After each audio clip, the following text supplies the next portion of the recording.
Welcome to LC Screen Talk. My name is Larry, and this is my review of Traffik.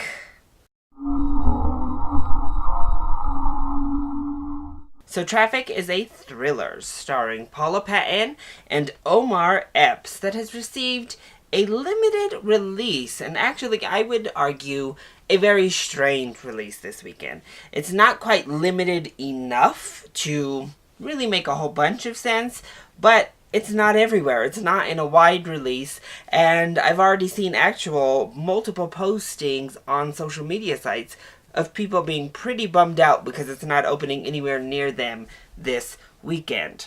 And the problem is we have these people who know about the film, but will probably never get a chance to see it because it's not as if this is going to be expanding throughout the coming month. This is probably the widest release it's going to see, barring a miraculous, amazing opening weekend. But I guess the question is it worth a wide release? Is it something that you should be clamoring to see and checking the local theaters to see if it is opening near you? Not necessarily. So let's go ahead and talk about the positives first. So my biggest positive here is the message. This film is a thriller. It does follow a specific couple and a specific group of friends, but it is about sex trafficking, down to the fact of actually providing statistics and facts. And I do think this is an issue that continually needs to be brought back to the light because it's such an easy thing to forget exists. Something that seems so foreign and so outdated and antiquated, and there's no way that these type of things happen in the US of all places. Well, no, we need to continue to remind everyone here. It happens in all countries, it happens worldwide, and it happens right under your noses in the United States. And this film did a nice job of showing how easily it happens. And that kind of leads into another positive I had, is effort. This film is not without effort, and the effort is definitely on the screen. This felt like somewhat of a passion project, a project that director Dion Taylor wanted to say and he wanted to create. And I think it does really seep through and come through to the point where by the end I was a little bit more convinced, because I think that final act really showed the passion behind the project itself. I also think the acting is strong. I think Paula Patton is her usual beautiful, charming, lovely self. And Omar Epps is really good. Their two friends were really solid. So I think the acting across the board actually was a strong suit for the film. And there were some fun-ish, kind of tense moments happening. The stakes were very high, and I think that goes really well with speaking on a real-world issue, but the danger was real this entire film, and they weren't afraid to push the boundaries of that danger, so I give them that.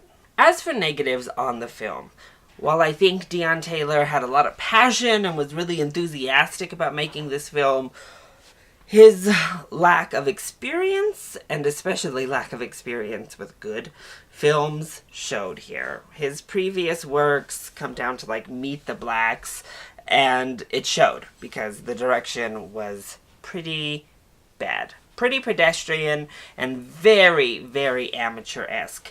As you watch this movie with the shot selections and the scenes, I was sitting there watching it thinking, I could have directed this film. And I thought that actually several times. I've made short films before, and I did these kind of like things I thought were artsy and pans and shots and framing devices, and I saw all of them here. And with the very poor lighting, it all just felt very, very student film level. That's what drug it down a whole lot for me. The dialogue and the script also were not very good. And then we have these characters that just do such stupid things over and over and over again, where you're just like yelling at your TV screen. You're like, what are you doing? Why would you do that? And not only are people doing stupid things, it's like the filmmakers lingering on it. There were just like repetitive cut shots to emphasize emotion. And again, it just screamed like student filmmaker, because it's like, oh, this is a very like amateur way to do this.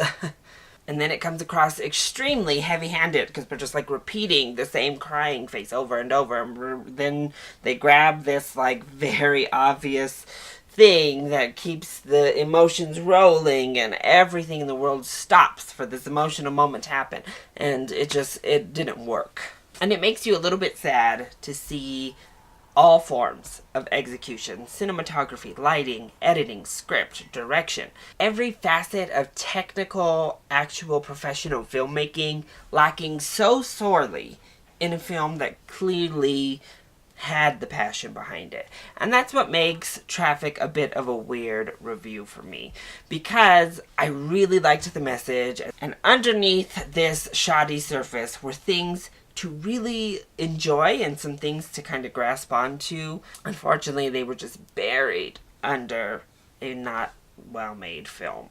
So I think this is worth checking out, but I think it's worth checking out as a rental. There's nothing here that warrants spending the type of money to see this on the big screen.